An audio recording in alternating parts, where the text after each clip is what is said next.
이번에 소개해드릴 책은 가문비 나무의 노래. 저자는 마틴 슐레스케라고 독일인 바이올린 제작자예요. 진도 잘 안 나가는 어려운 책 읽는 중간중간 읽으려고 빌렸는데 이 책이야말로 천천히 곱씹고 여러 번 읽어야 되는 책이었던 거 있죠. 머리말부터 시작해 볼까요? 고대 그리스 사람들은 의미 없이 그저 흘러가는 시간을 크로노스라 하고 특별한 의미가 담긴 시간을 카이로스라 했습니다. 깨어있으므로 현재에 충실한 삶은 카이로스가 무엇인지 아는 삶입니다. 카이로스는 생명으로 채워진 현재입니다. 일상에서 일어나는 모든 일에 깨어있다 보면 일상이 기도가 됩니다. 바로 이 지점에서 믿음과 일은 하나가 됩니다. 그런 깨어있음을 창조성이라 부를 수도 있고 영성이라 부를 수도 있겠지요. 어느 쪽이든 간에 그런 상태는 소유할 수 있는 것이 아닙니다. 오히려 자신이 쓰이도록 내주어야 합니다. 이는 사랑하면서 찾는 것, 찾으면서 사랑하는 것입니다. 창조성 혹은 영성은 우리 주변과 우리 안에서 일어나는 일들에 메시지를 줍니다. 내게 믿음은 차츰차츰 만들어지는 작품과 같습니다. 그것은 예술 작품과 비슷합니다. 그 안에서 창조적인 힘, 즉 거룩한 현존이 효력을 발휘하기 때문입니다. 그래서 나는 이 책에 서로 때려야 뗄 수 없는 나의 일과 믿음을 담았습니다. 칠 작업에 쓰이는 재료는 수없이 많습니다. 그 많은 재료 중에서 나의 바이올린에 쓸 칠감을 엄선해 내듯이 나는 비유의 책 울림에서 각별한 문장을 엄선해 냈습니다. 바로 그 문장들을 모아 이 책 가문비 나무의 노래로 엮었습니다. 그 300여 개의 문장들 중 제가 다시 기억하고 싶은 몇 개의 문장을 골라서 녹음으로 남겨드리려고 합니다. 우리가 누구인지 보여주는 것은 우리가 받아들인 교리가 아니라 우리 삶에 얽힌 관계들입니다. 당신이 하는 일을 내게 알려주시오. 그러면 당신이 무엇을 믿는지 알려주겠소.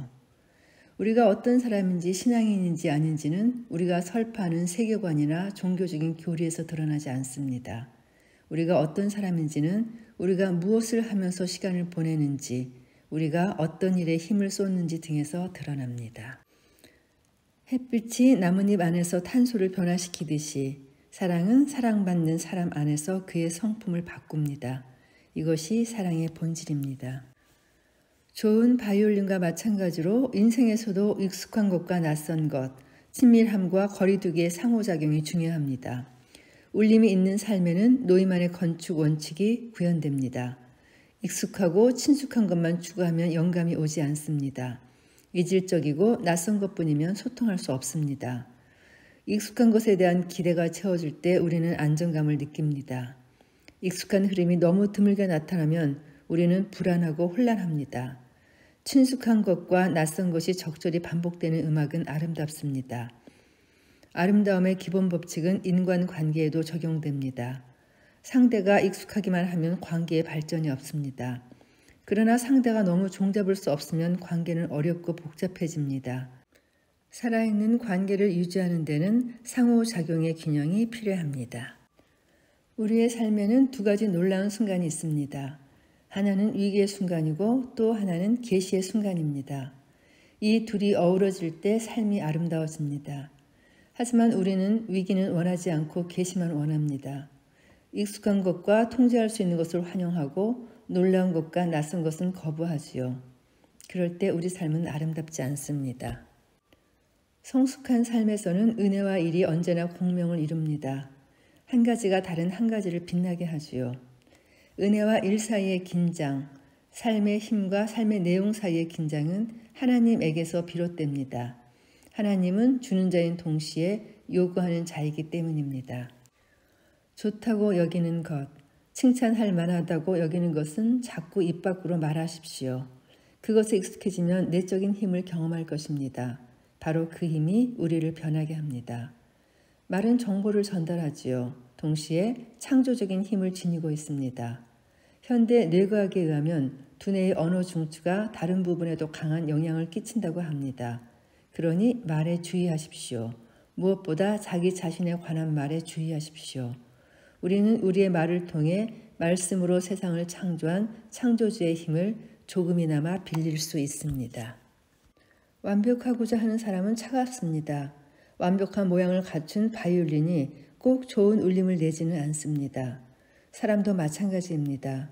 실수하지 않고 비난할 것 없는 사람이 울림을 갖는 것이 아닙니다.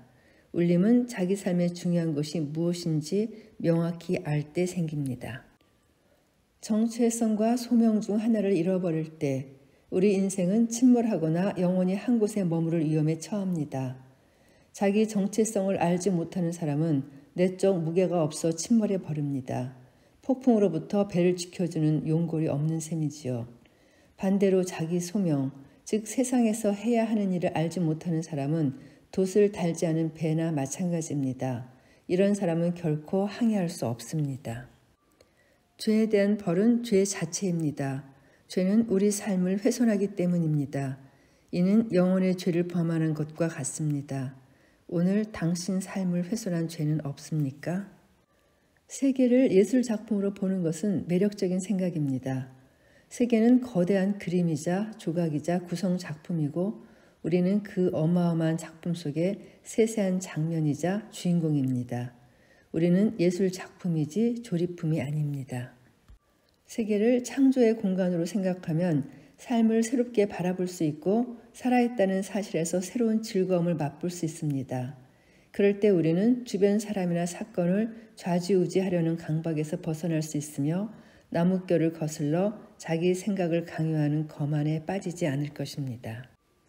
우리 마음에는 가난이 필요합니다. 가난한 마음이란 우리가 가질 수 있는 많은 것 가운데 소명에 해가 되는 것을 버리는 일입니다. 저는 이 문구를 발견했을 때 성서에 나오는 마음이 가난한 자의 의미를 다시 한번 생각하게 됐어요. 가난한 마음에 대한 가장 완벽한 해석이 아니었나 싶습니다. 몇 년 전 내가 막 제작한 첼로를 보여주려고 미넨 음악학교의 저명한 교수를 찾아간 적이 있습니다. 학교에 도착했을 때 그 교수는 막 수업을 시작한 참이었는데 나에게 수업을 참관해도 좋다고 했습니다. 그 덕분에 나는 그가 한 여학생에게 아름다운 첼로곡을 지도하는 모습을 지켜볼 수 있었습니다. 그는 운지법과 활쓰는 법을 지도한 뒤 악절 하나하나를 다루며 알맞은 표현에 관해 조언했습니다. 또 중간중간 학생의 연주를 중단시키고 다시 해보라고 했습니다. 각 부분을 해석해주고 그 부분을 직접 연주해 보이며 다시 한번 해보라고 학생을 고무했습니다.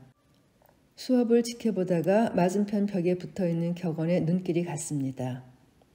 연습이란 저절로 되는지를 무턱대고 여러 번 시험해 보는 것과는 거리가 멀다.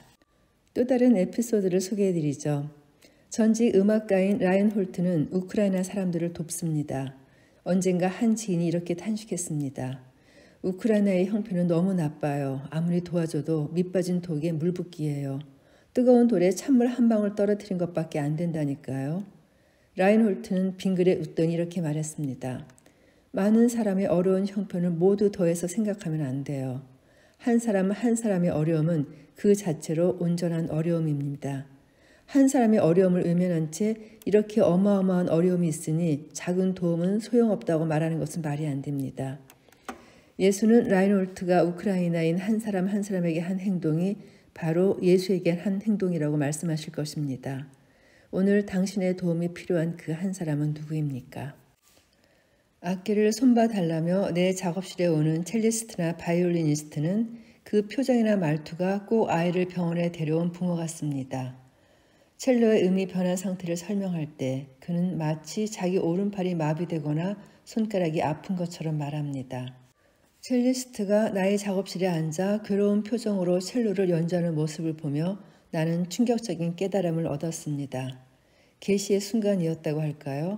나는 그 첼리스트 안에서 하느님의 모습을 보았습니다.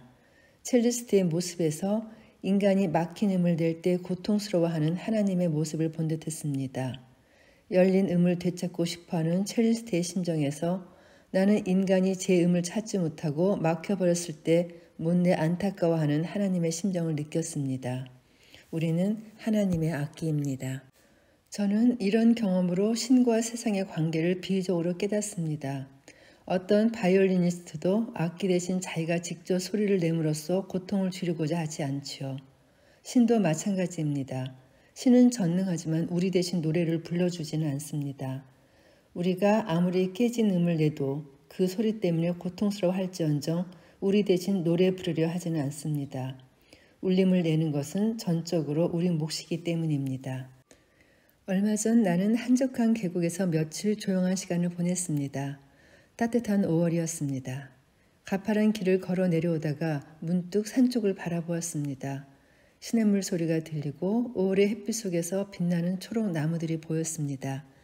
그때 하나님이 내 마음속에 이렇게 말씀하시는 것 같았습니다.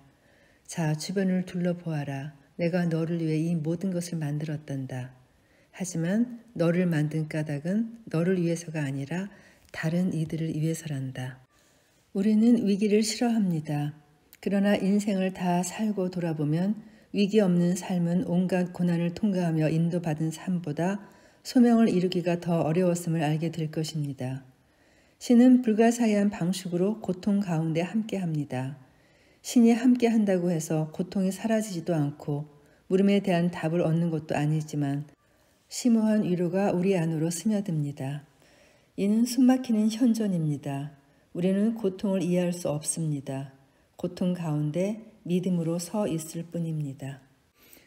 때로 나는 고통이 없으면 이 세상이 더 나빠질지도 모른다고 생각합니다. 그렇다고 고통을 정당화하라는 것은 아닙니다.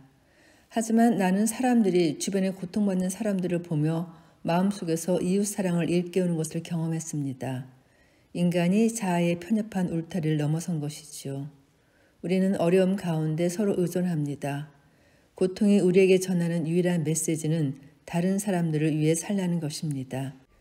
이런 신뢰와 상호 의존이 우리가 살아가는 세상을 견딜만하게 해줍니다. 바로 그 안에 삶을 유지하는 거룩한 힘이 있습니다. 고통을 모르거나 괴로워할 줄 모르는 세상을 우리는 견딜 수 없을 것입니다. 바빌로니아의 탈무드에 참회하는 자가 선 자리에는 완전한 의인도 감히 설 수 없다는 말이 있습니다.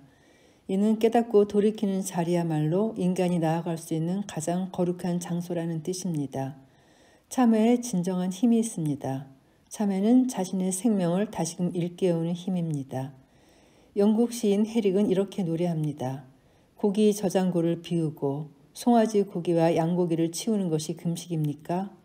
고기 접시를 치우고 큰 접시에 대신 생선을 채우는 것이 금식입니까?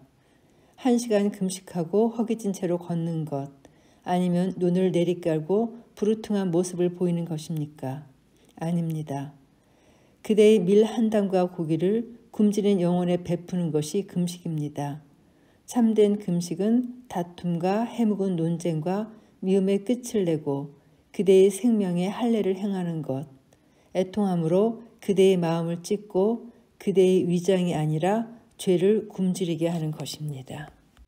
하느님은 있는가? 하는 물음은 예 또는 아니오로 간단하게 대답할 수 있습니다. 그러나 하느님은 어떤 분인가 하는 질문은 전혀 다릅니다. 이런 물음에는 힘이 있습니다.